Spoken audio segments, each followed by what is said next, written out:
आज जो हमारा टॉपिक है ऐसे राइटिंग का, हमने जो चीज़ें करनी है आज उसको मैं क्विकली इसका पर्पस बता देता हूँ। और एक अच्छा जी, ओवरव्यू ये कि आज हम बेसिकली वो चीज़ें देखेंगे जो ऐसे के अंदर क्या कॉमन गलतियाँ होती हैं और एक स्टैंडर्ड राइटिंग किस तरह से की जा सकती है। और एक अहम सवाल कि क्या, क्योंकि मुझे ये क्वेश्चन अक्सर लोगों ने किया कि जी हमने तो सीएसएस नहीं करना लेकिन इससे राइटिंग इम्प्रूव करना चाहते हैं, तो इसका कोई फ़ायदा भी है या नहीं है। तो मैं उनको जवाब नहीं दे सका था, मैंने सोचा कि मैं आज ही इकट्ठे जवाब दे देता हूँ कि राइटिंग इम्प्रूव करना क्यों ज़रूरी है, कि अपनी बात को बेहतर, क्या सिर्फ सीएसएस के लिए ज़रूरी है। तो आप में से अक्सर तो स्टूडेंट्स होंगे, उनको अपनी असाइनमेंट्स करनी होती होंगी, कोई रिसर्च करनी होती होगी, तो उसके लिए भी अच्छी राइटिंग इम्पॉर्टेंट है। फिर एग्ज़ाम्स, चाहे वो कॉम्पिटिटिव एग्ज़ाम्स हों, सीएसएस के हों, पीएमएस के एग्ज़ाम हों, या कोई और एसे राइटिंग का कोई जिसमें राइटिंग की ज़रूरत होती हो वो एग्ज़ाम्स हों, या कोई स्कॉलरशिप, बाहर की जो अच्छी स्कॉलरशिप्स होती हैं उनमें भी एसे लिखना होता है। कभी अपने बारे में लिखना होता है, कभी वो किसी टॉपिक के बारे में कहते हैं। तो स्कॉलरशिप्स मिलने के लिए भी ज़रूरी अच्छी राइटिंग हो। फिर जॉब्स के अंदर, जैसे मैं आपको ये अपने एक्सपीरियंस से बता रहा हूँ कि जब मैंने मिनिस्ट्री में काम किया था, तो मिनिस्ट्री में जब मीटिंग होती थी मिनिस्टर के साथ और बाकी लोगों के साथ, तो वो जो जो मीटिंग में 20-25 लोग होते थे, उन 20-25 लोगों में से वो एक दो लोगों को मिनिस्टर साथ रखते थे। तो फौरन वो कहते थे अच्छा उसको बुला लो जल्दी से हमें एक समरी बना के दे दो, आज जो डिस्कशन हुई इसकी समरी बना के दे दो। और मैंने 2-3 मीटिंग्स में, ये जो अभी तो वो ऑपोजिशन में हैं, फिर प्राइम मिनिस्टर बने थे, उससे पहले पेट्रोलियम मिनिस्टर थे शाहिद खाकान अब्बासी, तो वो मैंने वहाँ पे काफ़ी काम किया। तो मैं अक्सर देखता था कि किसी एक दो लोगों को वो बुलाते थे कि उसको बुलाओ, वो नहीं है मीटिंग में, क्योंकि वो लिखता अच्छा था। तो इवन प्रोफेशनल जॉब्स के अंदर अच्छी राइटिंग की बड़ी ज़रूरत है। और फिर बहुत सारे सेमिनार्स होते हैं जिसमें आप पार्टिसिपेट कर सकते हैं अगर आपकी अच्छी राइटिंग हो। जैसे मैंने एक मिसाल के तौर पे अभी ये एक सेमिनार हो रहा है, ये अबू धाबी में हो रहा है, तो होना तो नवंबर में है, लेकिन इसमें उन्होंने कहा कि जी पेपर्स अगर कोई लिखना चाहता है इंटरनेशनल सिक्योरिटी पे, इंटेलिजेंस पे, मिलिट्री ऑपरेशंस पे, इंटरनेशनल इकोनॉमिक्स पे, ट्रेड वॉरफेयर पे, इंटरनेशनल लॉ पे, तो एक बड़ी अच्छी अपॉर्चुनिटी है। और फिर यहाँ पे न्यू कॉल फॉर प्रपोजल्स भी हैं, यानी कॉल फॉर पेपर। तो बहुत सारी मैंने इसमें आज ही अपना अकाउंट एक बनाया है। इसमें क्या होता है कि वो आप अगर एक अच्छा पेपर लिख लें, अब तो ऑनलाइन है चीज़ें, तो बहुत सारी आपको टॉपिक के ऊपर बहुत सारी ऐसी चीज़ें होंगी जिस पे आपको वो मिल जाएंगी, कॉन्फ्रेंसेस मिल जाएंगी जिसमें आप पार्टिसिपेट कर सकते हैं। और पार्टिसिपेट करने से क्या होगा कि आपकी सीवी में भी बेहतरी होगी कि आपने किसी उस पर पार्टिसिपेट किया। और जब कोविड ख़त्म होगा इंशाल्लाह, तो आप दौर भी कर सकते हैं। बाज़ औक़ात कोई सेमिनार में या अमेरिका में, तो आप अगर तो आप उसमें भी जा सकते हैं। और वैसे भी राइटिंग इम्प्रूव करना ज़रूरी है। तो आज जो हम चीज़ें करेंगे, हम सबसे पहले तो कुछ वजाहत करते हैं उसको कैसे अवॉइड करें। एक बात मैं और कहना चाहूँगा कि ये इस 20 या 25 मिनट के सेशन में 2-3 चीज़ें मैं इम्पॉर्टेंट समझता हूँ कि वो मैं आपसे जिक्र करूँ उनका। और वो ये है कि ये बेसिकली ऐसा नहीं है कि complete, this is not a session कि जिसमें आपको एक परफेक्ट ऐसे राइटिंग के लिए ये काफ़ी नहीं होगा, क्योंकि हम बिल्कुल बेसिक चीज़ें करेंगे। परफेक्ट ऐसे राइटिंग तो आता है, कुछ आपको प्रिंसिपल्स का पता हो, और प्रिंसिपल्स के बाद आपकी प्रैक्टिस हो राइटिंग में, और प्रैक्टिस के बाद आप उसको रिव्यू कराएं, उसको चेक करवाएं, और चेक करने के बाद फिर उसको इम्प्रूव करें।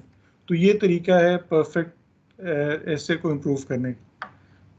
तो आज हम क्या करेंगे, कॉमन मिस्टेक्स देखेंगे, जो कॉमन मिस्टेक्स हैं, और दूसरा एक स्टैंडर्ड जो राइटिंग है उसके अंदर क्या चीज़ें होनी चाहिए, हर पैराग्राफ में क्या चीज़ हो, इंट्रोडक्शन में क्या चीज़ हो, बॉडी ऑफ द जो एसे है उसमें क्या हो, कंक्लूजन के अंदर क्या चीज़ें होनी चाहिए।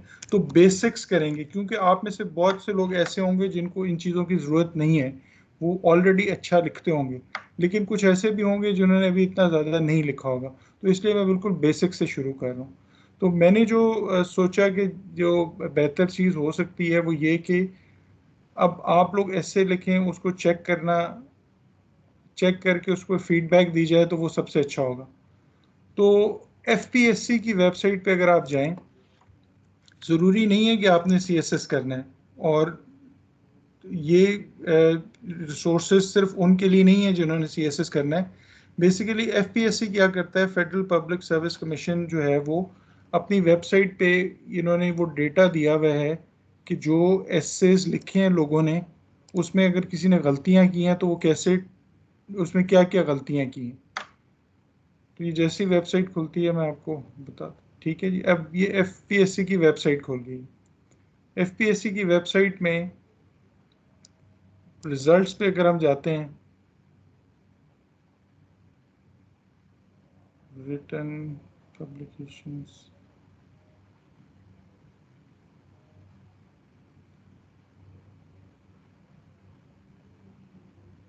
हाँ जी, एग्जामिनेशन में जाएंगे। एग्जामिनेशन में जाने के बाद सीएसएस के अंदर आप जाएंगे, एग्जामिनर्स रिपोर्ट। एग्जामिनर रिपोर्ट मुख्तलिफ सालों की है। ठीक है, हम सबको खोल लेते हैं। 2018 की है, 2017 की है, 2016 की, 2014 की। तो ये बेसिकली है क्या, ये जो पूरे पाकिस्तान से जिन लोगों ने अप्लाई किया, अप्लाई करने के बाद उन्होंने एग्ज़ाम में बैठे, और एग्ज़ाम में बैठने के बाद इनके पेपर्स गए, मुख्तलिफ लोगों ने चेक किए। ठीक है, पेपर्स वे चेक, और जिन्होंने पेपर्स चेक किए हैं उन्होंने एक समरी बना के भेजी है, अपना ओपिनियन दिया है। मिसाल के तौर पे अगर 10,000 पेपर्स थे, 10,000 एग्ज़ाम के पेपर्स थे, और अगर एक टीचर को 500 पेपर्स दिए जाते हैं मिसाल के तौर पे, तो कम से कम भी ये 20 टीचर्स होंगे। लेकिन अगर एक टीचर को सिर्फ 100 पेपर दिए जाते हैं तो 100 टीचर्स होंगे। तो 100 टीचर्स जिन्होंने पेपर चेक किए हैं उन्होंने अपनी राय दी है कि एग्ज़ाम के अंदर क्या क्या ओपिनियन था। उस 100 टीचर्स की या 20 टीचर्स की या 50 टीचर्स की राय को समराइज किया गया इन रिपोर्ट्स में। अब ये रिपोर्ट है 2017 की, ये है 2016, 14। अच्छा, अब इसमें अगर आप देखें तो मैं एक काम ये करता हूँ कि, क्योंकि असल में मैं आपके सामने इसलिए कर रहा हूँ क्योंकि आजकल इतना फेक चीज़ें आ गई हैं, इतनी फेक चीज़ें आ गई हैं कि वो साइन भी फेक होता है, इंफॉर्मेशन कहाँ से कहाँ जाती है। तो मेरी ख्वाहिश ये है कि आप खुद सोर्स पे जाया करें, सच खुद तलाश किया करें। तो इसलिए मैंने बजाय इसके कि मैं एक वर्ड का डॉक्यूमेंट खोल लेता तो वो फिर आपको पता ना चलता ये मैंने कहाँ से डाउनलोड किया। तो ये एसेस जो थे, इनके बारे में जो इन्होंने फीडबैक दिया है, हम यहाँ से इसको कॉपी करते हैं और कॉपी करके वर्ड में पेस्ट कर लेते हैं। ये है,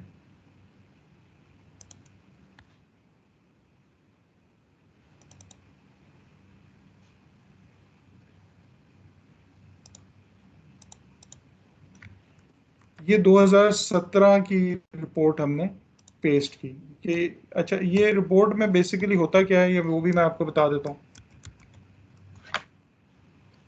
इस रिपोर्ट में सारे एग्ज़ाम्स के रिज़ल्ट होते हैं, यानी सीएसएस में 2017 में जितने भी मजमून हैं सब के बारे में, एसए के बारे में लोगों की उनकी राय क्या है, इंग्लिश प्रेसी के बारे में क्या है, current affairs, Pakistan affairs, Islamic studies, Muslim religions, accounting, agriculture, यानी जितने भी मजमून हैं उन सब की वो उसके बारे में ओपिनियन है। जैसे मिसाल के तौर पे मैथ्स के बारे में है कि overall performance of the candidate was very poor, mistakes and blunders showed that they were not capable of solving papers of mathematics, only a few candidates attempted well।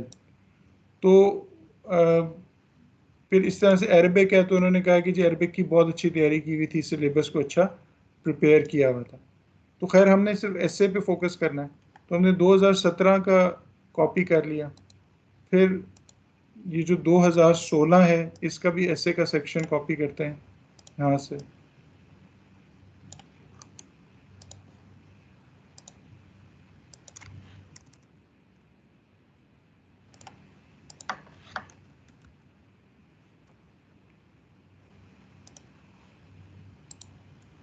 फिर ये 2014 है।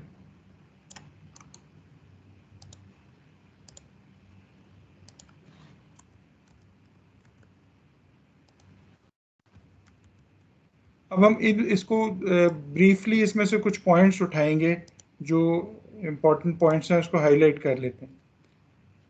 इस पर थोड़ा सा मैं साइज बड़ा कर देता हूँ ताकि आपके लिए देखना आसान हो जाए। 2017 में जो पूरे लोगों के फीडबैक थी वो क्या थी कि जी द स्टैंडर्ड, और ये उसकी समरी है, the standard essay was examined, यानी इसको किस किस तरह से, यानी किन बेसिक्स पे इनको एग्जामिन किया गया था। हम इसको थोड़ा सा वो कर देते हैं। क्राइटेरिया क्या था? क्राइटेरिया जो था वो था जी सबसे पहले आर्गुमेंट कैसा है, यानी आर्गुमेंट आपका कितना स्ट्रांग है। दूसरी चीज़ क्या थी? कंटेंट। तीसरी चीज़ क्या है? लैंग्वेज। और चौथी चीज़ क्या है? International intellectual signifier. यानी ये तो हमने इसी में से उठाया, और इसमें से उठा के हमने कहा कि जी उन्होंने किस बेसिस पे ऐसे के अंदर क्या चीज़ें देखी। तो अब देखें, ये वो बात कर रहे हैं जिन्होंने 10,000 एसेस चेक किए और वो फिर अपनी राय दे रहे हैं कि उन्होंने क्या चीज़ें देखी, कि आपका आर्गुमेंट कितना स्ट्रांग है, आपने जो चीज़ें लिखी हैं वो कैसे है, आपकी लैंग्वेज किस तरह की है, और क्या आपकी बात में कोई इंटेलेक्चुअल पन नज़र आ रहा है कि नहीं, यानी जो इंटेलेक्चुअल होते हैं वो नज़र आ रही है कि नहीं। अब इनकी ऑब्जर्वेशंस हैं। ऑब्जर्वेशंस में सबसे पहले ऑब्जर्वेशन क्या है? सबसे पहली ऑब्जर्वेशन क्या है? The quality and level of critical argumentation on the whole was very poor. ठीक हो गया। Most of the candidates were unable to identify the dormant contention in topics. दूसरी क्या चीज है? दूसरा ऑब्जर्वेशन क्या है? इन मोस्ट ऑफ द, ये मैं साथ साथ येलो करता जाता हूँ ताकि आपको थोड़ा सा पता लग जाए हमने क्या चीज देखी। क्वालिटी, इसमें जो इम्पोर्टेंट चीज़ है कि जी क्वालिटी जो है वो इतनी अच्छी नहीं थी आर्गुमेंट्स की। दूसरी क्या चीज़ थी कि कंटेंट, यानी जो जो चीज़ें लिखी गई थी वो या तो पूरी नहीं थी, इनएडिक्वेट थी, या इरेलीवेंट थी, यानी उसकी ज़रूरत नहीं थी और लिख दिया गया। फिर क्या चीज़ लिखी है कि most worrying aspect of essays was the wrong use of English language. ये वो उसकी ग्रामर की या जो वोकैबलरी का गलत इस्तेमाल होगा। ठीक है। फिर आगे इसी के बारे में कहा कि सेंटेंस सेंटेंस स्ट्रक्चर जो है वो बहुत उसमें फ्लॉज थे, और सेंटेंस स्ट्रक्चर के बाद ग्रामर के अंदर मैंने कहा जी बहुत ज़्यादा स्पेलिंग्स की बहुत गलतियां थी, ग्रामर की भी बहुत गलतियां थी और स्पेलिंग की भी बहुत गलतियां थी। और फिर आगे क्या कहा, जो लेवल था इंटेलेक्चुअल लेवल, मीडियोकर का मतलब ये है कि वो बहुत ही ऑर्डिनरी सी बात, candidates unable to grasp the topic of this, यानी बहुत से लोगों को उसका समझ ही नहीं आई कि एस्से था क्या। ये हमने इसी में से ये ऑब्जर्वेशंस ली कि किस चीज़ पे उन्होंने देखा कि आर्गुमेंट कैसा है, कंटेंट आपने जो लिखा वो कैसा है, लैंग्वेज कैसी है, और इंटेलेक्चुअल सिग्निफायर कैसा है। अब ये जो इंग्लिश लैंग्वेज है, ये तो इंग्लिश लैंग्वेज के आगे ये दो चीज़ें इंग्लिश लैंग्वेज में आ गई ना कि जी एक तो लैंग्वेज का गलत इस्तेमाल किया था, फिर ग्रामर मिस्टेक्स थी, फिर ये एक इंटेलेक्चुअल पन नहीं नज़र आ रहा था, और बहुत से लोगों को तो ऐसे समझ ही नहीं आता। ये बात हमने की 2017 में, और 2017 में कैंडिडेट्स कितने अप्लाई हुए थे वो भी पता लग जाएगा, लेकिन अब 2016 को देखते हैं। 2016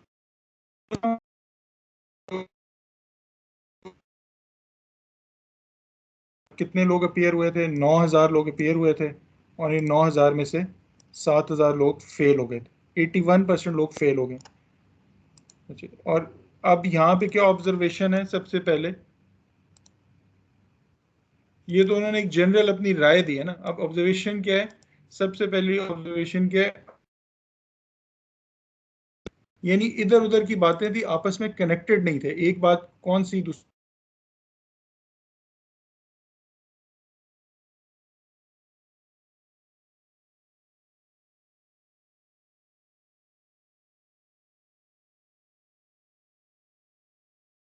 या वो फैल गया। तो बहुत ज्यादा से तो नहीं पता चलेगा ना, या तो आपको इसके कोई परसेंटेज बताएं, या फिर आप कहें जी इकॉनमी को बड़ा नुकसान हो गया, तो बड़ा नुकसान होने से तो कुछ नहीं पता चलेगा। अगर आप उसको लिखें कि जी पहले 10% लोग अनएम्प्लॉयड थे, अभी 15% एम्प्लॉय हो गए हैं, या अब जीडीपी इतने परसेंट था अब इतने हो गया, तो अब ये आपने कोई रिसर्च फैक्ट्स डालेंगे। फिर उसके बाद एक और चीज जो कही वो ये कि जी कोहेरेंस, कोहेरेंस कहते हैं कि वो एक एक ही तरह की, यानी एक मिलती जुलती चीजें हों कि समझ आए कि एक लॉजिकल बात की हुई। और क्रिएटिविटी यानी कोई नई चीज भी नहीं नजर आई।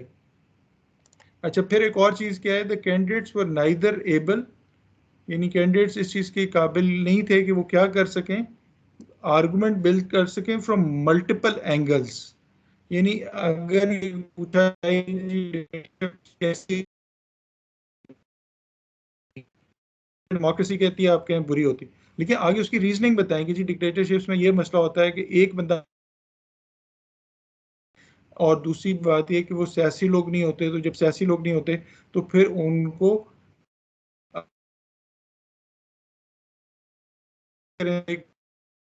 बहुत स्लो हो जाती है, ऑपोजिशन रोकती है चीजें देर से, अगली चीज वो बात करें कि वो, तो एक एक मल्टीपल तरीके। और एक तो उन्होंने कहा कि argument building multiple angles build, यानी कोई मिसालें नहीं दी। क्या है कि outline of the essay was not properly structured. फिर उसके बाद एक ये भी कहा कि जी बहुत से आउटलाइन में लिखी थी वो एसे के अंदर नहीं थी, तो ये डिफरेंट ऑब्जर्वेशन। 2014 को हम देख लें, 2014 में भी इन्होंने क्या कहा कि एवेल्युएशन क्राइटेरिया बताया हुआ है ना, ये तो एवेल्युएशन क्राइटेरिया ये बताया है कि क्वेश्चन पेपर किस चीज़ के लिए बनाया गया था, कॉन्सेप्चुअल, लिंग्विस्टिक और राइटिंग कॉम्पिटेंसीज। यानी ये तीन चीज़ें इन्होंने कहा जी हमने देखी थी कि कॉन्सेप्ट ऐसे के कैसे थे, किस तरह की लैंग्वेज इस्तेमाल की गई थी, और राइटिंग कॉम्पिटेंसी कैसी थी। अच्छा जी, अब और ऑब्जर्वेशंस क्या हैं, कॉमन ट्रेंड क्या था? सबसे पहले ये था कि number one, common trends were lack of conceptual clarity, यानी वो कॉन्सेप्ट ही समझ नहीं आया था बहुत से लोगों को कि ऐसे किस बारे में। फिर उसके बाद shallow knowledge of the subject. Shallow knowledge of the subject का मतलब है कि इतना ज़्यादा पता ही नहीं था अपने टॉपिक के बारे में। ग्रामेटिकल मिस्टेक्स बहुत ज़्यादा थी, वोकेबलरी की बहुत ज़्यादा गलतियां थी, और स्टीरियोटाइप आंसर, स्टीरियोटाइप यानी बिल्कुल एक ही तरह के आंसर्स थे। ठीक है।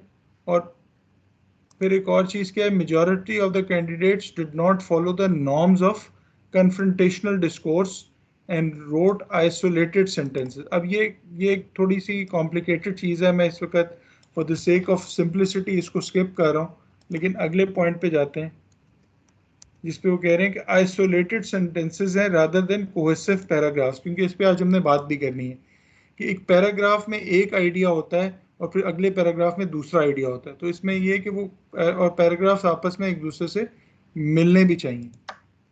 अच्छा, फिर आखिर में ये कह रहे हैं the ability required is extensive reading. ये तो किसी भी अच्छे मजमून लिखने के लिए आपको एक अच्छी रीडिंग की भी ज़रूरत है, होलिस्टिक और अप्रिशिएबल परफॉर्मेंस भी होनी चाहिए। तो अब ये 3 साल के हमने देखे ट्रेंड्स। तो बेसिकली ये अगर हम इसको समराइज करें तो इन तीनों से ये एटलीस्ट 30,000 एसेस की समरी है। 30,000 ऐसे रिव्यू हुए होंगे और रिव्यू होके उसकी समरी आई कि ये मसले हैं। अब हमने ये देख लिया कि मसले क्या क्या हैं, अब हम एक सैंपल, कुछ और चीज़ें हैं जो मैं बताता हूँ, उसके बाद हम चलते हैं आगे।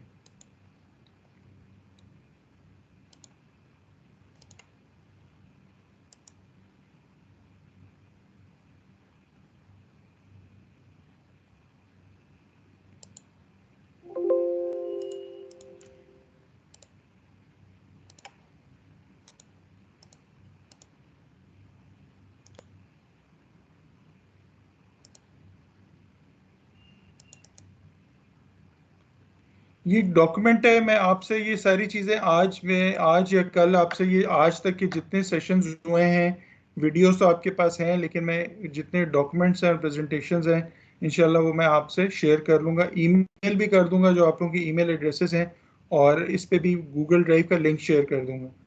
तो अब मैं इस डॉक्यूमेंट में बेसिकली मैंने वो एक तो वो बताया, रिपोर्ट्स के बारे में बताया, ये हमने बात कर ली कि क्या क्या मसले हैं कि, अब ये मैंने ये येलो में लिखा है, ये मिसालें दी हैं। अब मिसाल के तौर पे एक, हम तीन मिसालें ले लेते हैं। पहली मिसाल में हम कह रहे हैं कि आपने सिर्फ इतना लिखा कि सी पैक बहुत अच्छा प्रोजेक्ट है, तो इससे कुछ,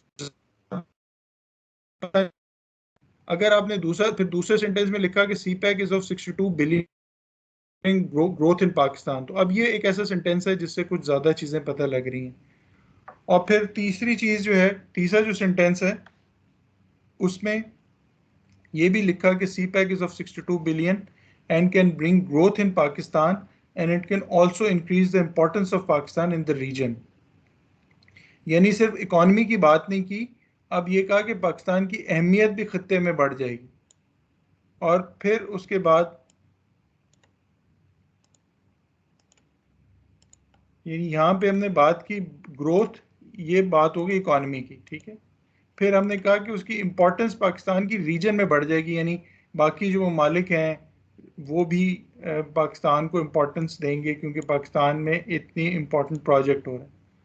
फिर उसके बाद एक और चीज़ कि जब चाइना के इंटरेस्ट होंगे पाकिस्तान में, यानी चाइना की फैक्ट्रीज होंगी, चाइना के लोग होंगे, तो फिर चाइना अगर खुदा न खास्ता पाकिस्तान पे कोई अटैक होता है या पाकिस्तान किसी मसले में होता है, तो चाइना इसलिए भी पाकिस्तान की मदद करेगा क्योंकि उसके अपने इंटरेस्ट भी हैं, क्योंकि पाकिस्तान के सर्वाइवल में चाइना का सर्वाइवल होगा। क्योंकि अगर हाईवे पे कुछ होता है जिस पे ट्रेड होनी है, तो चाइना पूरी तरह से पाकिस्तान की सपोर्ट भी करेगा विद रेफरेंस टू इंडिया। तो अब हमने इस सेंटेंस में क्या बातें कर ली, हमने तीन बातें की हैं। एक हमने बात की है इकोनॉमी पे, यानी सी पैक के इकोनॉमी पे बात कर ली। दूसरी हमने बात कर ली सी पैक पे पॉलिटिकल इंपॉर्टेंस पे बात कर ली। और तीसरी हमने बात कर ली सिक्योरिटी। ये यही बात वो कह रहे थे कि मल्टीपल एंगल्स से चीज़ों को एनालाइज करना है। अगर सिर्फ आपने सी पैक की इकोनॉमी को देखा, बाकी चीज़ें नहीं देखी, तो वो फिर शायद कवर नहीं हो। फिर ये हमने बात तो कर ली है कि कॉन्सेप्चुअल मिस्टेक्स हैं, इसके पे भी बात कर ली है। अच्छा, जो एक और मिसाल जिससे समझाना था कि एक एक बात की गई थी कि ideas presented were random not connected, ठीक है, ये एक ऑब्जर्वेशन थी। इसको समझने के लिए ये तीन मिसालें लेते हैं, दो मिसालें लेते हैं। मिसाल के तौर पे एक सेंटेंस लिखा जाए, CPEC is a good project but Iran is not happy. अब इससे इसका आपस में कोई कनेक्शन नहीं समझ आ रहा कि क्या मतलब ईरान इज नॉट हैप्पी। ये एक अच्छा प्रोजेक्ट और ईरान खुश नहीं। तो ये क्या हुआ कि आइडियाज प्रेजेंटेड और रैंडम कनेक्टेड नहीं है। अच्छा, फिर अगर दूसरी चीज, अगर इसको इस तरह से लिखे, CPEC is good for Pakistan and the region, ठीक हो गया। But when Gwadar port will be used for CPEC, most of the ships will come to Pakistan and Iranian port might get less business। अब ये बात समझने के लिए अगर आप मैप देख लें, मैप ऑफ पाकिस्तान ईरान,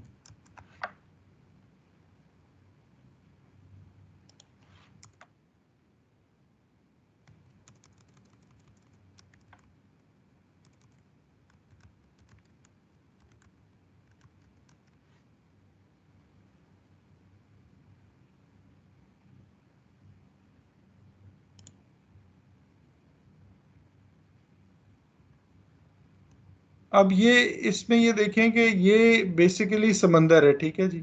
अब ये जो समंदर में यहाँ पे गवादर है और ये चाबार है, ईरान के बॉर्डर, इसको जूम करते हैं तो वो फिर मजीद समझ आएगा, पहले जूम आउट करते हैं तो बेसिकली ये अरेबियन सी है। तो अरेबियन सी से तिजारत भी होती है, यहाँ से अरेबियन गल्फ से ऑयल आता है, सऊदी अरब का ऑयल, ईरान का ऑयल, इराक का ऑयल, वो इसी समंदर के रास्ते आता है। इसके अलावा तिजारत भी होती है। तो ये जब चाइना यहाँ पे बिल्ड कर लेगा सी पैक, तो सारी पोर्ट्स, सारी जो शिप्स हैं वो गवादर पे आएंगी। जो जब गवादर पे आएंगी तो ईरान में कम शिप्स आएंगी, क्योंकि गवादर पोर्ट अगर बन जाएगा तो ईरान के लिए नेचुरली एक एक कंपटीशन हो जाएगा कि ये कैसे, ये अगर यहाँ पे बन जाएगा तो ईरान का कंपटीशन हो जाएगा पाकिस्तान से, कि शिप वाले होटल में भी रहते हैं, होटल में रहने के बाद वो ग्रोथ भी होती है, वहाँ पे इंडस्ट्री भी डेवलप करती है। कराची की डेवलप करने की बहुत बड़ी वजह ये है कि कराची में पोर्ट है। पोर्ट जब होता है तो पोर्ट के साथ बहुत सारी इंडस्ट्री और भी लग जाती है, लोगों को रोजगार मिलता है। तो अब अगर आप इस सेंटेंस को देखें तो अब ये सेंटेंस क्लियर हो जाएगा कि CPEC is good for Pakistan and the region, but when Gwadar port will be used for CPEC, most of the ships will come to Pakistan and Iranian port might get less business. जहन में तो उनके clear होता है कि Iran is not happy, लेकिन आपको जो ऐसे पढ़ेगा उसको थोड़ी पता है कि आप क्या कहना चाह रहे हैं। तो ये वाजे लिखना जरूरी है। फिर उसके बाद लॉजिकल रीजनिंग या रिसर्च के कुछ फैक्ट्स भी देने। अब कोहेरेंस की जो बात है कि आप अगर कोहेरेंस की बात करेंगे तो कोहेरेंस का मतलब ये है कि ये मैं आपको मजीद एक पैराग्राफ से समझाता हूँ ये वाली बात, इस एग्जाम्पल से।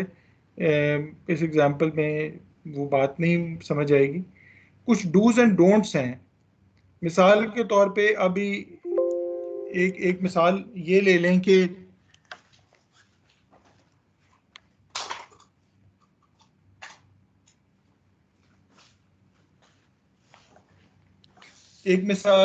लें कि जैसे फॉर इंस्टेंस लाहौर में पिछले दिनों बॉम्ब ब्लास्ट हुआ था।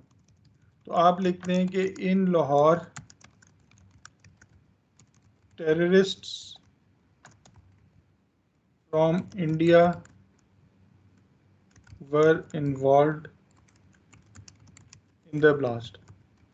अब इस सेंटेंस में मसला क्या है? इस सेंटेंस में सबसे बड़ा मसला ये है कि इसमें आप ऐसे कह रहे हैं कि जैसे आपको पता है, ठीक है। और या दूसरी आप ये कह लें कि in camera session in the parliament, ये जो अभी रिसेंटली हुआ है, in the parliament discussed was about Kashmir and Afghanistan. इन दोनों सेंटेंसेस में एक इशू है, और वो इशू ये है कि इसमें ऐसे लग रहा है बज़ाहिर कि ये बिल्कुल ऐसे ही हुआ होगा, लेकिन अभी तो ये नहीं पता, हो सकता है इंडिया, हो सकता है कोई और हो। तो आप इसमें अगर ये लिख देंगे रिपोर्टेडली, यानी ये कहा गया है, रिपोर्टेडली लिख दें, या ये लिख लें एज पर डॉन लिख दें, या एज पर जियो लिख दें, या as per the interior minister लिख दें, यानी इसमें से कोई भी चीज़ लिख दें तो फिर बात ठीक हो जाएगी, क्योंकि आप वहाँ पे मौजूद नहीं थे ना। तो आप या तो रिपोर्टेडली लिख लें कि रिपोर्टेडली कहा यह गया है या पढ़ा ये जा रहा है, या एज पर डॉन उस सोर्स का नाम लिख लें, या एज पर जियो उसका नाम लिख लें। इसी तरह से इन कैमरा सेशन हुआ है, आप इसमें लिख लेना कि as per the opposition leader, क्योंकि शहबाज शरीफ को भी बुलाया, बिलावल भुट्टो को भी बुलाया, राना सनाउल्लाह भी थे। As per the opposition leader in camera session in the parliament was about Kashmir and Afghanistan. तो अब आपकी बात ठीक हो गई, क्योंकि आपने अपना सोर्स कोट कर दिया। अक्सर जिसमें जो एब्सोल्यूट ट्रुथ ना हो उसमें आप सेफ साइड पे रहते हुए रिपोर्टेडली या एलिजिडली या as per don, as per जियो, एज पर ऑपोजिशन, या फिर ये भी लिख सकते हैं एज पर मीडिया रिपोर्ट्स, यानी मीडिया में कुछ रिपोर्ट्स हैं जिसके मुताबिक। ये सेंटेंस लिखना बहुत ज़रूरी है, क्योंकि अगर आप नहीं लिखेंगे तो ये तो ऐसी बात होगी ना कि जैसे आप वहाँ पे मौजूद थे। अब ये वाले वर्ड्स आपने लिखनी है। दूसरी एक और चीज जो एक बहुत बड़ी गलती राइटिंग के अंदर होती है वो ये है कि आउटलाइन, ये बेसिकली अगर हम ये कहा जाए कि ये स्ट्रक्चर है, तो आपने एक आउटलाइन बनाई कि मैं अपने एसे के ऊपर कोविड के बारे में बताऊंगा कि कोविड के क्या मसाइल हैं, और साथ आपने कहा जी मैं पहले बताऊंगा कि कोविड क्या है, फिर उसकी मुख्तलिफ उसके बारे में बताऊंगा उसके क्या नुकसानात हुए, और आखिर में कंक्लूजन दे दूंगा। कंक्लूजन में अगर मिसाल के तौर पे आपने कहा, सारे एस्से में आपने बात की कि इकॉनमी को क्या नुकसान हुआ, और कंक्लूजन में आप इसको आके कहें कि जी हेल्थ हॉस्पिटल्स को hospitals should employ additional staff, यानी हॉस्पिटल्स को चाहिए कि वो और लोगों को रखें। अब इसमें प्रॉब्लम क्या है कि आपने अपनी पूरी आउटलाइन में कहीं हेल्थ का जिक्र ही नहीं किया, हॉस्पिटल्स का जिक्र ही नहीं किया, आपने इकॉनमी का जिक्र किया। और अक्सर लोग ये गलती करते हैं कि व्हाट इज डिस्कस्ड, जो एस्से में डिस्कस किया गया वही चीज़ कंक्लूजन में होनी चाहिए। अक्सर लोग क्या करते हैं कि एस्से के अंदर डिस्कस नहीं करते लेकिन आखिर में कंक्लूजन में लिख देते हैं। तो इसमें यह है कि don't give something in recommendation which you have not mentioned in the body of essay, यानी अगर आपने एस्से में नहीं लिखा तो अपनी कंक्लूजन में उसको बिल्कुल भी ना लिखें। अब मैंने एक छोटी सी आउटलाइन जो डेवलप की है उसमें कुछ चीज़ें मैं पहले यहाँ पे एक्सप्लेन कर देता हूँ कि वो आप स्ट्रक्चर किस तरह का बनाएंगे। देखिए, स्ट्रक्चर बनाने से पहले ना मैं आपको एक छोटी सी वीडियो दिखाना चाहता हूँ, और वो वीडियो जो है वो सिर्फ 2 मिनट की है। मिडल ईस्ट,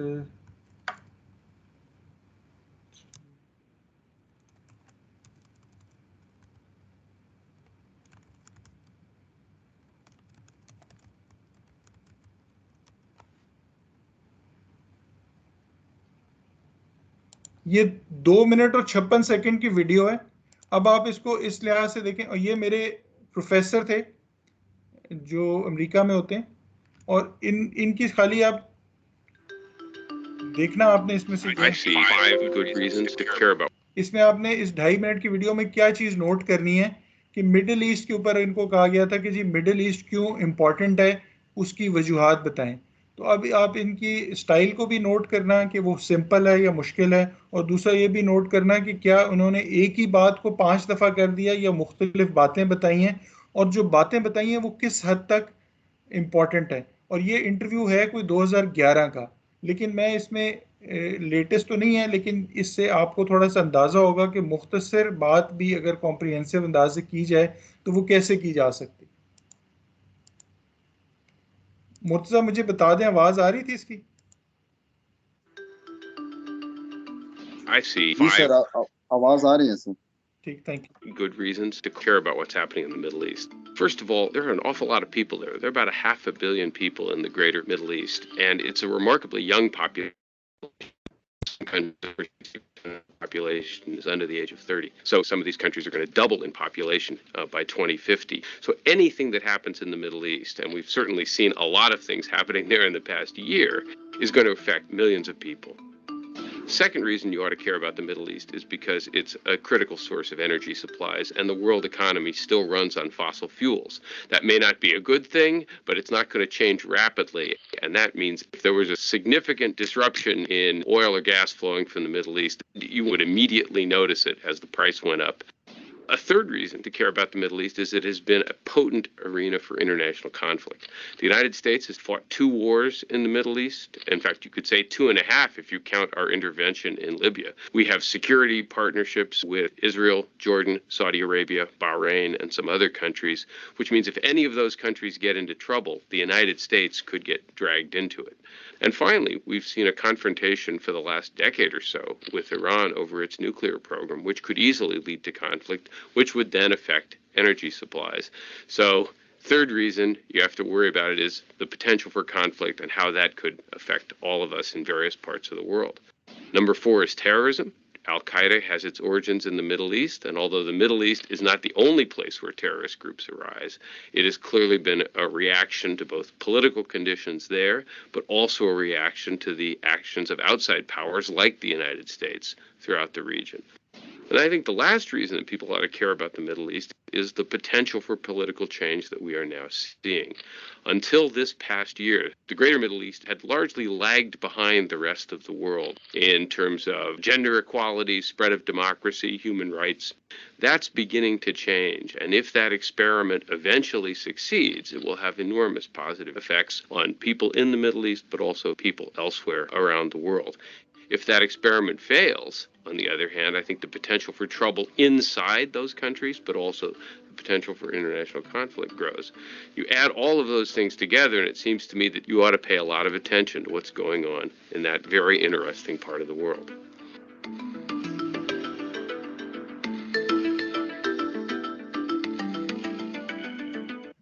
अब ये सिर्फ 2.5 मिनट की बात थी, लेकिन 5 पॉइंट इंतहाई सॉलिड और बहुत आसानी से समझाए गए कि पॉपुलेशन ज़्यादा है, एनर्जी सप्लाई है, कॉन्फ्लिक्ट्स बहुत हुए हैं, 2 जंगें हुई हैं, रीजन के अंदर मसाइल हैं, और फिर उसके बाद ये कहा कि वहाँ पे ह्यूमन राइट्स के इश्यूज हैं और लोग उठ रहे हैं। तो एंड पे उन्होंने ये कहा कि ये इम्पोर्टेंट, यानी ऐसे क्या था, या बात किस पे कर रहे थे कि why Middle East is important. ये नहीं कहा गया कि मिडिल ईस्ट अच्छा है या बुरा है, कि इम्पोर्टेंट क्यों है, उसकी 5 डिफरेंट रीजन बनाई, 5 डिफरेंट रीजंस थी और आसानी से एक्सप्लेन की गई थी। तो अगर आपको कोविड पे ऐसे लिखना हो तो अक्सर जो देखा गया है कि वो बिल्कुल बेसिक से, एक चीज़ मैं आपको ये बताऊं कि जैसे आप किसी किसी को कहें कि जी किसी खातून से कहें खाना पकाना सिखा दो, तो ज़रूरी नहीं है कि आपको 4 लोग एक ही तरह की रेसिपी बताएं, चारों लोग अलग अलग चीज़ें बता सकते हैं।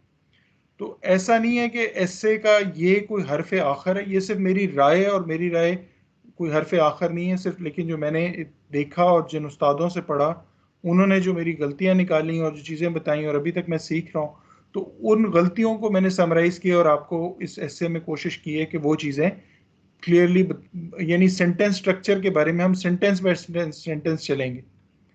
सबसे पहले अगर कोविड के इम्पैक्ट के बारे में ऐसे आए, तो सबसे पहले आप लिखेंगे कि कोविड-19 है क्या चीज। It represents a virus that originated in China during 2019। यानी एक सेंटेंस है, बिल्कुल बेसिक सा है, हमने बता दिया कि है क्या।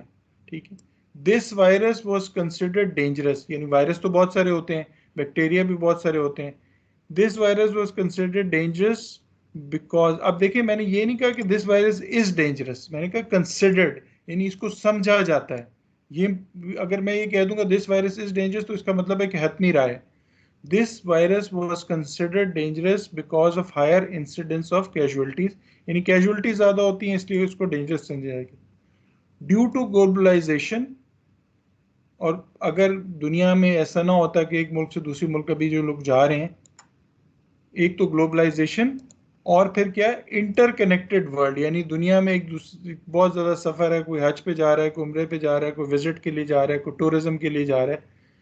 तो interconnected world, the spread of this virus was very fast from Asia to Europe. तो ओरिजिनेट तो ये ईरान और चाइना में हुआ, चाइना में हुआ और ईरान में हुआ, उसके बाद फिर पूरी दुनिया में आ गया। फिर अगला सेंटेंस, यानी पहले हमने सिर्फ बताया कि है क्या, दूसरा इसका बताया कि डेंजरस क्यों है, तीसरा ये बताया कि ये फैला कैसे, फिर कहा कि all countries of the world had to encounter the challenges due to spread of the disease.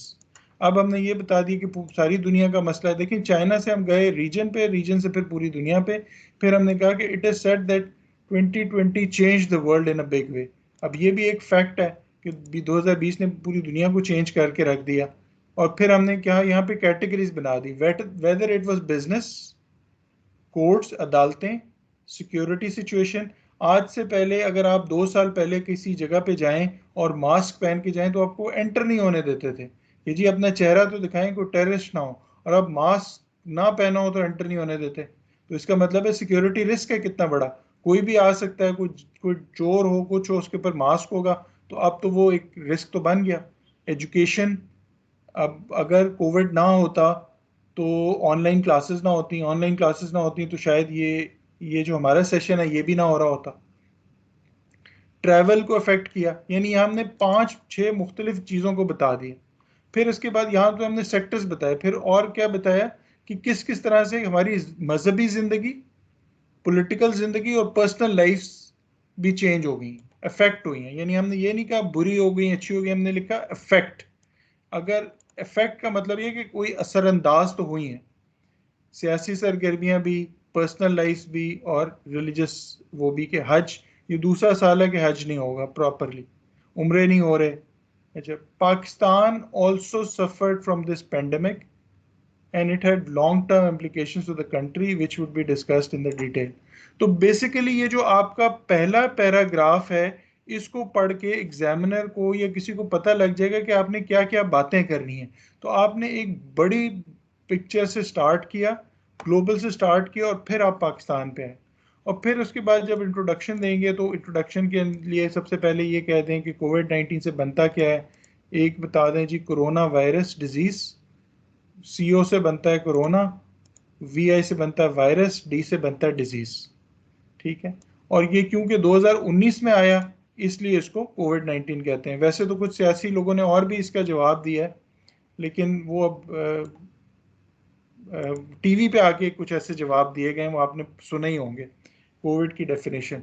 लेकिन बहरहाल डेफिनेशन ये है कि ये कोरोना वायरस डिजीज, यानी हमने सबसे पहले बता दिया कि कोविड-19 से बनता क्या है, फिर उसके बाद इसमें होता क्या है।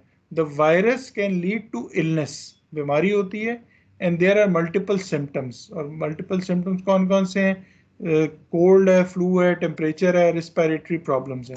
यहाँ पे हमने सिर्फ इसके बारे में बताया कि ये होता कैसे। It can easily B transmit, देखिए हम आगे बताना चाह रहे हैं कि चीज़ें क्यों बंद, यानी कनेक्शन इस्टेब्लिश करना चाह रहे हैं। हमने लॉकडाउन को इस्टेब्लिश करना है तो उससे पहले ये सेंटेंस की ज़रूरत है ना, it can easily be transmitted to other people, यानी ये ट्रांसमिट भी हो सकता है। और ये हम फिर आगे ये बात कर रहे हैं, and data from 2019 to 20 showed that it spread exponentially, यानी इसी तरह से फैला एक से दूसरे को। The number of casualties was very large in many countries of the world and its coverage in the media sensitized people। अब ये दोनों बातें हो गई। हमने एक और बात भी कर दी कि एक तो कैजुअलिटीज भी ज़्यादा हुई हैं, लेकिन मीडिया में जितने ज़्यादा आया, लोगों को सेंसिटाइज कर दिया, यानी लोगों पे असर इसका हो गया, सेंसिटिव हो गए लोग इसके बारे में। Health experts or WHO encouraged people to stay at a distance from each other to avoid its spread। और ये इन्होंने कहा कि जी एक दूसरे से फासले पे रहें। और फिर एक टर्म इजाद होगी सोशल डिस्टेंसिंग, जो इससे पहले शायद नहीं थी। was a term social distancing was coined which was observed and implemented by governments। और फिर social distancing किसने कराई? गवर्नमेंट्स ने कराई। प्रिकॉशनरी मेजर, अब लॉकडाउन क्या है? प्रिकॉशनरी मेजर, एहतियाती measure. Lockdown was enforced were enforced so that people can stay at home. Lockdown किस लिए किया? कि लोग मिले ना। Businesses, shops, education institutions, gyms, parks were closed. Gatherings on funerals, weddings, religious gatherings, sports events were discouraged, not allowed। अब एक चीज़ मैं आपको यहाँ पे सिर्फ एक चीज़ बताऊँ, उसको आप वैसे देख भी सकते हैं आप, रेसलिंग ड्यूरिंग कोविड। ये कल परसों मैंने बल्कि एक हफ्ता पहले देखा कि अब कोविड के दौरान जो रेसलिंग हो रही है, रेसलिंग उसमें तमाशाई नहीं होते, उसमें वो इस तरह से बैठे होते हैं कि टीवी, अपने अपने टीवी पे बैठे होते हैं। रेसलिंग मैचेस ड्यूरिंग कोविड, अगर मुझे कोई पिक्चर, वैसे BBC में तो मैंने देखा है।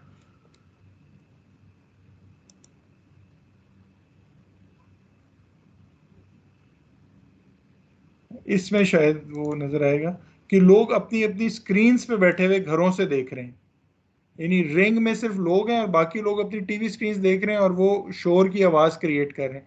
इवन मैचेस पे इफेक्ट हो रहा है, तो स्पोर्ट्स को और हर चीज़ को इफेक्ट कर दिया है। लोकल एंड इंटरनेशनल ट्रेवल्स को रिस्ट्रिक्ट कर दिया गया, और airlines, trains, buses, etc. Basic idea behind all these measures was to contain the spread of virus by limiting the exposure of people।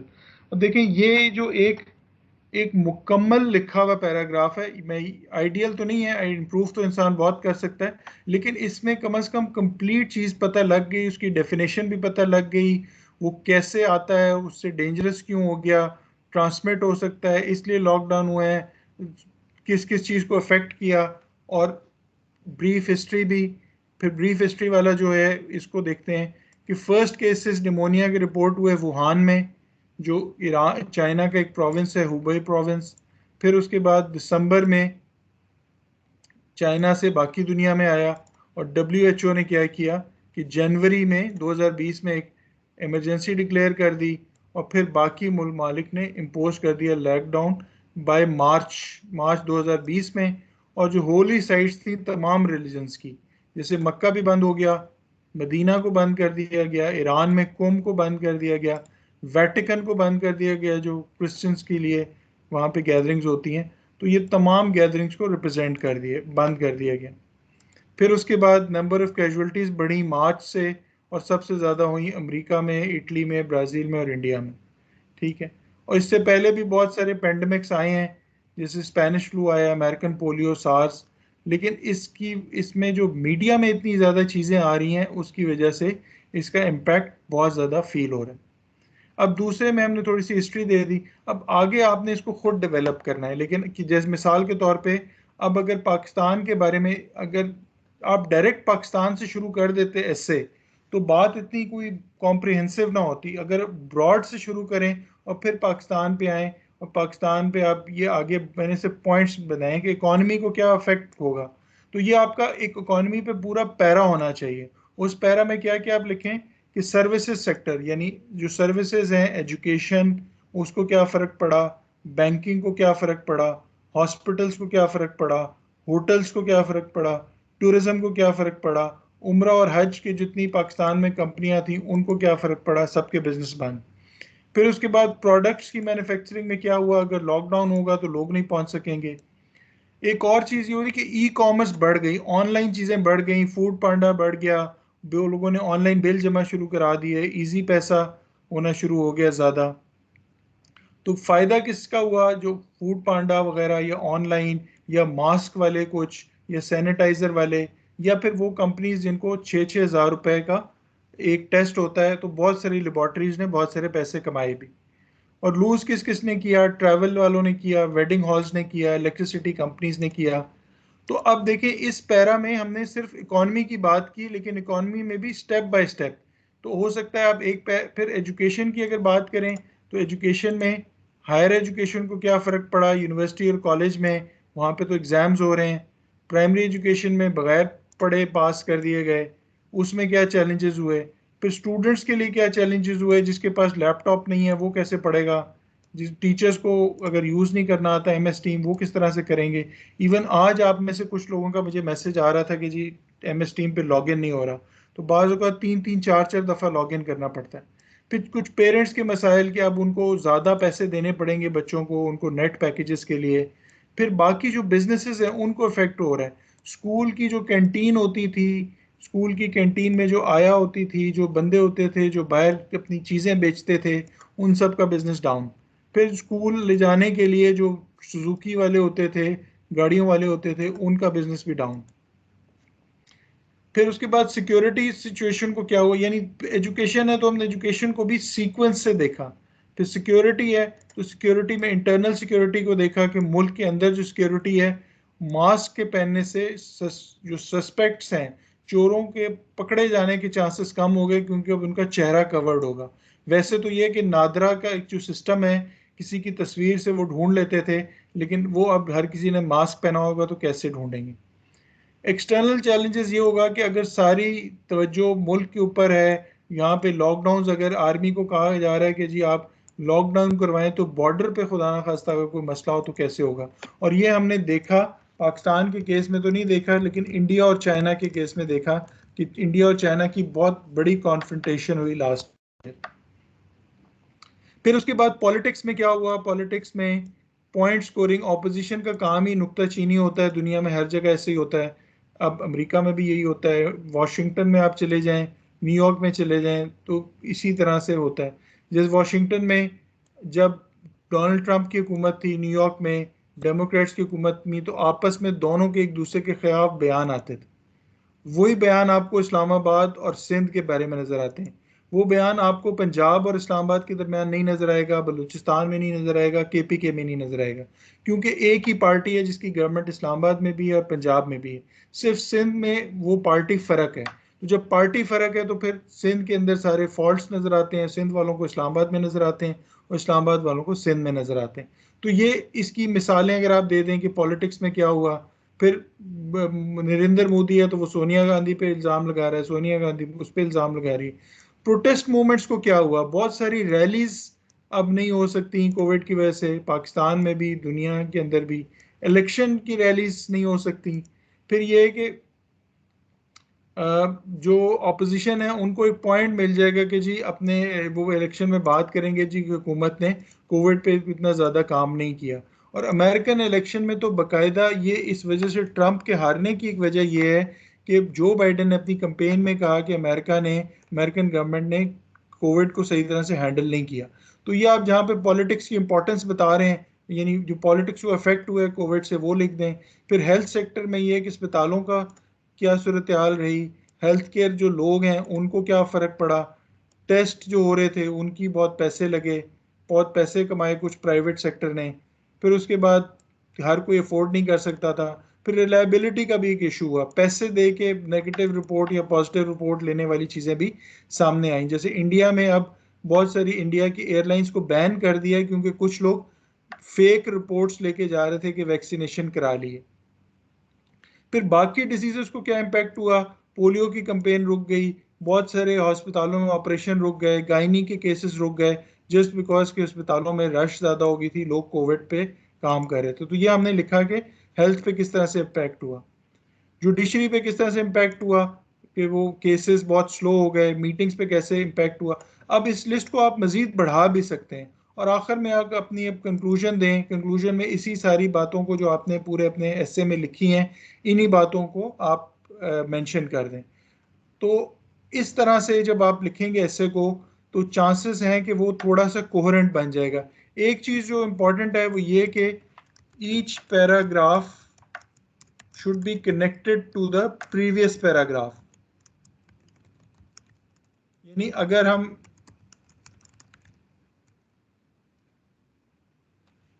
अगर हम बात कर रहे हैं हेल्थ की, तो एक पैरा में हम बता देते हैं कि जी अस्पतालों में बेड्स नहीं है, डॉक्टर्स के ऊपर रश बहुत ज़्यादा है। फिर अगले पैरा में बताते हैं कि जी जो डॉक्टर्स हैं, जो नर्सेज हैं, उनको एक्सपोजर हो रहा है, वो बीमार हो रहे हैं। फिर उससे अगले पैरा में बताते हैं कि जी जो लोग टेस्ट करा रहे हैं लेबॉर्ट्रीज में, सरकारी लेबॉर्ट्री और प्राइवेट लेबॉर्ट्री में फ़र्क भी है, सरकारी पे रश बहुत है, प्राइवेट महंगी बहुत है। फिर उसके बाद हम कहते हैं कि जी बाकी डिजीज़ पे क्या हुआ। यानी चारों पैरा आपस में कनेक्टेड हैं। तो हर पैरा जो है वो कनेक्ट होना चाहिए प्रीवियस पैरा में, और हर पैरा में एक ही आइडिया हो। इट इज़ बेटर कि एक आइडिया हो एक पैरा के अंदर।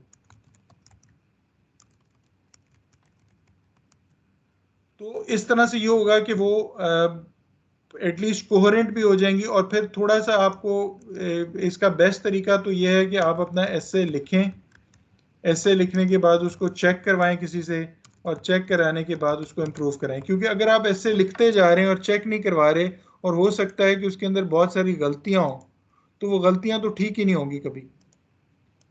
तो गलतियां ठीक करने के लिए आपको लिखना भी है, और लिखने के बाद उसको रिव्यू करना। एक चीज़ इंपॉर्टेंट है कि अच्छा लिखने के लिए you should read good material. और एक और चीज़ है कि आप अच्छी तकरीरें सुने भी, लिसन गुड स्पीचेस। आप किसी अमेरिकन प्रेसिडेंट की स्पीच सुन लें, बहुत अच्छी स्पीच होगी, बड़ी रिसर्च करके बताई हुई होगी।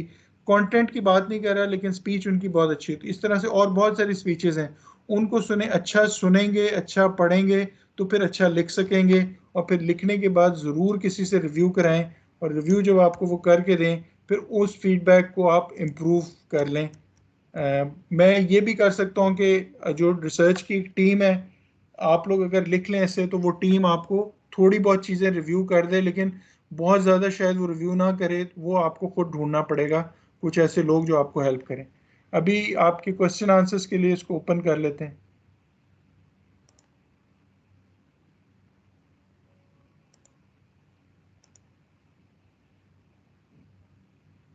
जी, मुर्तज़ा आज़म।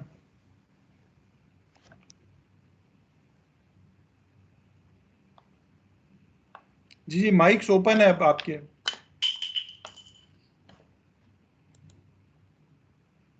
अस्सलाम वालेकुम सर। वालेकुम सलाम। बस क्वेश्चन मुख्तसर करना है जी। जी सर, ये सर ऐसे लिखने में सर आपने वो कहा था रिपोर्टेड लिखना जरूरी है अगर बंदा मौजूद ना हो तो? सर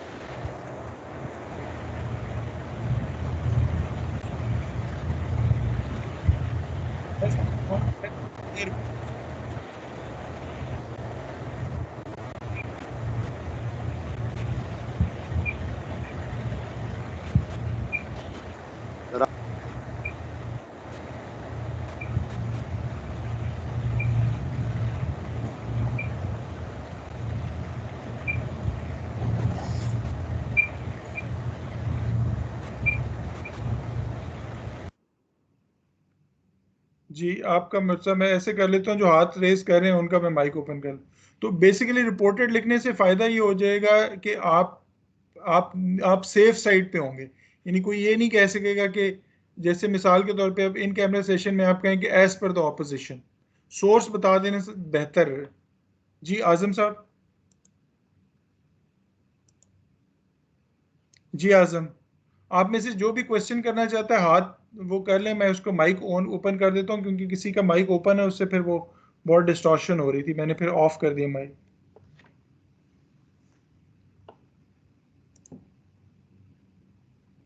बिगिनर्स हैं उनके लिए जो है वो कोई अगर बुक आप मेंशन करने हैं तो, यानी कि ग्रामेटिकल बुक्स या इस तरह से। ग्रामेटिकल बुक एक है बहुत अच्छी, वो मैं ग्रुप पे भेज दूंगा।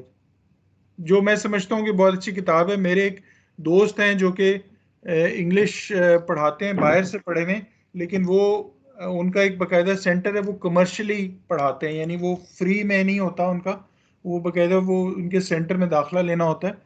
तो मैंने एक दफ़ा उनसे पूछा था कि सबसे अच्छी बुक कौन सी है, और वो बहुत अच्छी यूनिवर्सिटी फुल ब्राइट स्कॉलर हैं, मेरे बहुत अच्छे दोस्त हैं। तो मैं उनको की कोशिश करूँगा कि यहाँ पे वो गेस्ट स्पीकर भी आ जाएं किसी दिन, वो गेस्ट स्पीकर के तौर पे कुछ चीज़ें मज़ीद बता देंगे। लेकिन जो उन्होंने मुझे बुक बताई थी वो मैं भेज दूंगा ग्रुप पे। जी नदीम। शुक्रिया सर, शुक्रिया। जी नदीम। अस्सलाम वालेकुम सर। वालेकुम सलाम। सर मेरे सवाल ये है कि जो हम इससे लिखते हैं उसमें जो आउटलाइन जो है वो पहले बनाना ज़रूरी होता है, या उसको रफ बना के भी उसके हिसाब से लिखें तो सही होगा, या पेपर में वो आउटलाइन पेपर में ही बनाने होंगे? और दूसरी चीज़ ये हेडिंग देना ज़रूरी है कि जो इंट्रोडक्शन का हेडिंग देना और बॉडी का और कंक्लूजन का हेडिंग देना ज़रूरी है, या ऐसे लिखना है? इसमें थोड़ा सा कन्फ्यूजन है। ठीक है, मैं एक साथ ही आंसर करता हूँ, और कोई क्वेश्चन है तो बता दो। जी उस्मान। नहीं सर। सर टॉपिक सेंटेंस के मुतालिक वो एक्सप्लेन कर दे थोड़ा सा एग्जांपल के साथ।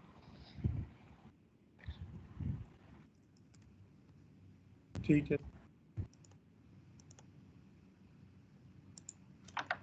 जी आज़म।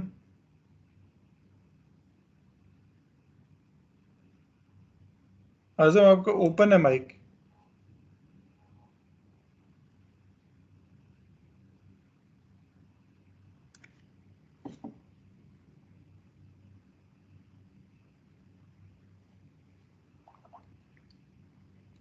मेरे ख्याल से आपने ऐसी वो शायद गलती से हाथ हो गया, या माइक आपका नहीं चल रहा, आई डोंट नो क्या रीज़न। अगर और किसी का सवाल नहीं है तो बस हम ये 3 सवालों को लेके एंड करते हैं सेशन।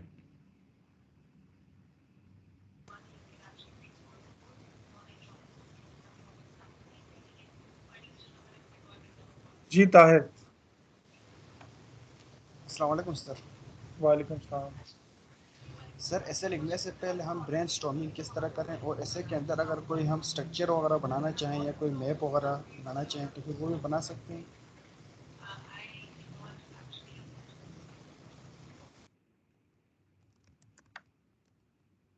ठीक है जी।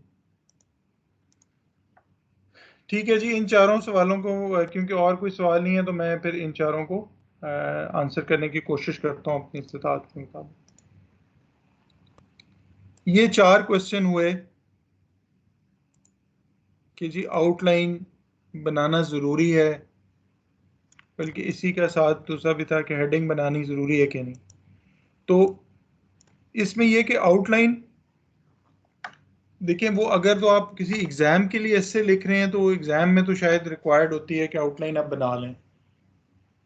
हेडिंग लिखने का फ़ायदा, आउटलाइन आपको एक डिसिप्लिन देती है। देखिए मिसाल के तौर पे हमने एक आउटलाइन बना ली कि किस किस सेक्टर को देखना है, इकोनॉमी को देखना है, एजुकेशन को देखना है, सिक्योरिटी को देखना है, पॉलिटिक्स को देखना है, हेल्थ को देखना है।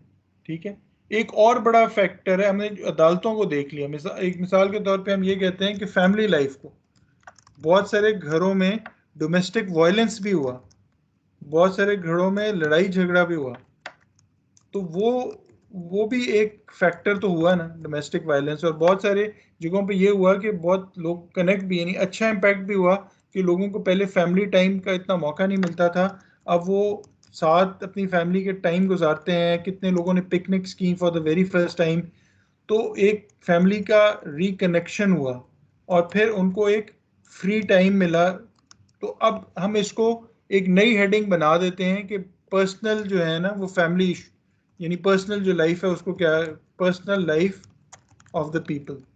ठीक है, उसमें हम फैमिली लाइफ कर देते हैं। ठीक है, फैमिली डोमेस्टिक वायलेंस कर देते हैं, फैमिली रिकनेक्शन कर देते हैं। तो ये आउटलाइन आपको एक डिसिप्लिन कर देगी और आपको ब्रॉडर चीज़ें देखना आ जाएंगी। हेडिंग्स का थोड़ा सा फ़ायदा ये है कि अगर आप देखें, अगर आपने कोई मिसाल के तौर पे कोई भी ऐसे है या कोई भी ऐसे आपने टॉपिक लिखा, जैसे मैं आपको एक छोटे सा वो दिखाता हूँ।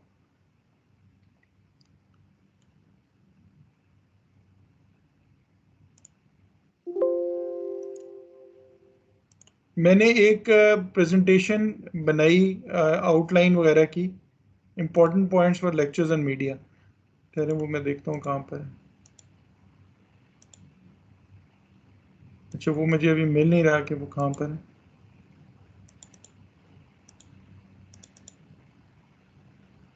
अब ये जो लेक्चर सीरीज है, मुझसे एक दो यूनिवर्सिटीज़ ने कहा कि जी आप हमारे स्टूडेंट्स को भी शामिल कर लें इसमें, तो एक हमें इसका कोई 1 पेज लिख दें। तो मैंने उनको ये 1 पेज लिख दिया। अब इसकी कोई हेडिंग नहीं है ना, इसकी कोई हेडिंग नहीं है। हो सकता है समझने में उसको समझ इतना ना आए। वैसे तो मैंने इसमें पॉइंट लिख दिए हैं 1 2 3 करके, और फिर भी कोई इतना ज़्यादा क्लियरली समझ नहीं आ रहा। ठीक है, तो हेडिंग्स बाज़ वक़्त हेल्प कर देती हैं समझने में। जो टॉपिक सेंटेंस की बात की, टॉपिक सेंटेंस अब दो तरह के हैं कि क्या आप पूरे एस्से का टॉपिक वो कर रहे हैं या फिर किसी पैरा के बारे में कर रहे हैं। वैसे तो ये होता है कि पैरा का के स्टार्ट पे अगर हम ये करें कि किसी पैरा की यही मिसाल को लेते हैं कि हमने यहाँ पे बात की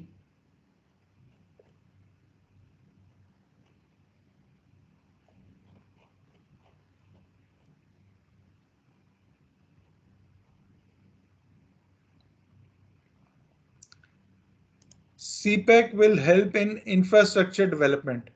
ठीक है, पावर प्रोजेक्ट्स। अब क्या हुआ कि हमने इस पैराग्राफ में हमने फिर बात किसकी करनी है, सिर्फ पावर प्रोजेक्ट्स और इंफ्रास्ट्रक्चर्स की।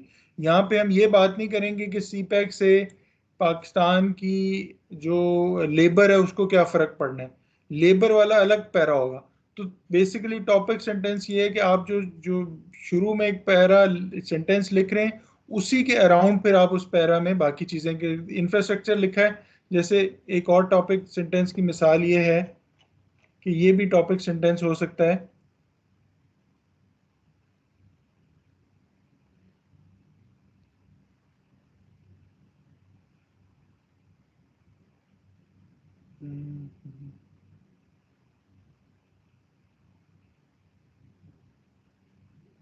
जैसे ये वाला सेंटेंस है, as a precautionary measure lockdown were enforced.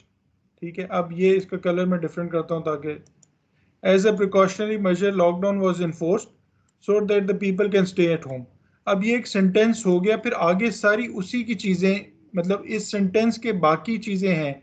Lockdown की जब बात की तो फिर कहा जी बिजनेस भी बंद हो रहे हैं, दुकानें भी बंद हो रही हैं, एजुकेशन इंस्टीट्यूशन भी बंद हो रहे हैं, जिम्स भी बंद हो रहे हैं, पार्क्स भी बंद हो रहे हैं। फिर ये तो हमने जगहें बता दी, फिर जगहों के बाद हमने ये बता दिया कि मजमा कहाँ पे बंद हो रहा है। गैदरिंग्स कहाँ पे हो रही है? जनाजों पे भी बंद हो रही है, वेडिंग्स पे भी बंद हो रही है, रिलीजियस गैदरिंग्स भी बंद हो रही हैं, स्पोर्ट्स इवेंट्स भी बंद हो रहे हैं। इन सब को या तो डिस्करेज किया जा रहा है या अलाउ नहीं किया जा रहा।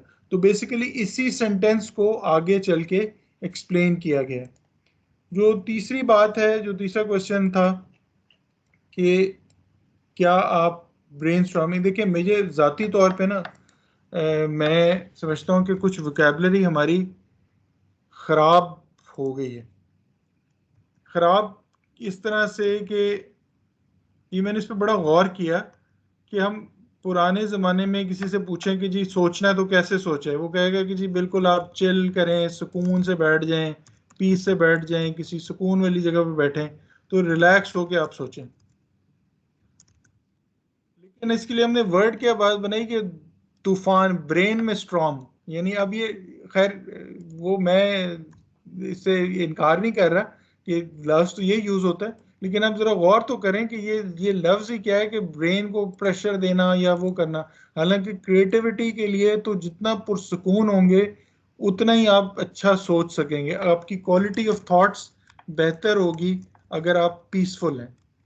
तो लेकिन बहरहाल आप तो ये कहना चाहते हैं ना कि हमने सोचना कैसे है। तो इसके लिए तो सबसे पहले ये है कि आपको कुछ बेसिक क्वेश्चंस करने हैं। वाई पे करें कि ये क्या है, व्हाट, हाउ, ये बेसिक सवाल जब आप करेंगे ना तो फिर आपको वो इसके जवाब मिलेंगे। मिसाल के तौर पे कोविड है तो ये व्हाट, ये है क्या, ये मर्ज है, ये क्यों हुआ? क्योंकि वो कुछ जानवरों की जो मार्केट थी चाइना में उससे फैला। फिर फैलता कैसे है, होता किस तरह से, ट्रांसमिट है, एक बंदे से दूसरे तक चला जाता है। तो जिस वक्त आप इन सवालों को अपने जहन में लाएंगे तो आपको एक खाका मिल जाएगा। और जहां तक आपने मैप की बात की तो जहां पे रेलेवेंट है ज़रूर बनाएं। जैसे ये सी पैक वाला था कि सी पैक का मैप अगर आप बना देंगे तो बहुत अच्छा होगा, आपकी बात जो आप बात कर रहे हैं वो समझ आ जाएगी। अगर आपने कहा कि जी सी पैक जो है वो कनेक्ट कर रहा है पाकिस्तान को चाइना से, तो आप ये वाला मैप बना दें उसमें, और इस मैप से ये समझ आ जाएगी कि जी अच्छा सी पैक जो है वो काशगर से लेके गवादर तक है और नीचे समंदर तक भी जाता है। तो ये मैप बना के आपकी बात समझ आएगी। तो जहाँ पे आपको लगता है कि मैप से आपकी बात समझ आएगी वहाँ पे ज़रूर बनाएं। जहाँ पे आपको लगता है कि टेबल बनाने से आपकी बात समझ आएगी, जो विजुअली अपीलिंग चीज़ें हैं, विजुअल्स जो है ना वो एकदम से इंसान कैच करता है। तो विजुअल्स में अगर आपको वो चीज़ समझ आ जाए तो वो बहुत अच्छा होता है। तो मेरे ख्याल से यही 3 क्वेश्चंस थे। तो हम फिर कल फाइनेंस और इकॉनमी के ऊपर बात करेंगे। तो ओके जी, फिर खुदा हाफिज। अल्लाह हाफिज़ सर। फिर सर अल्लाह हाफिज जी।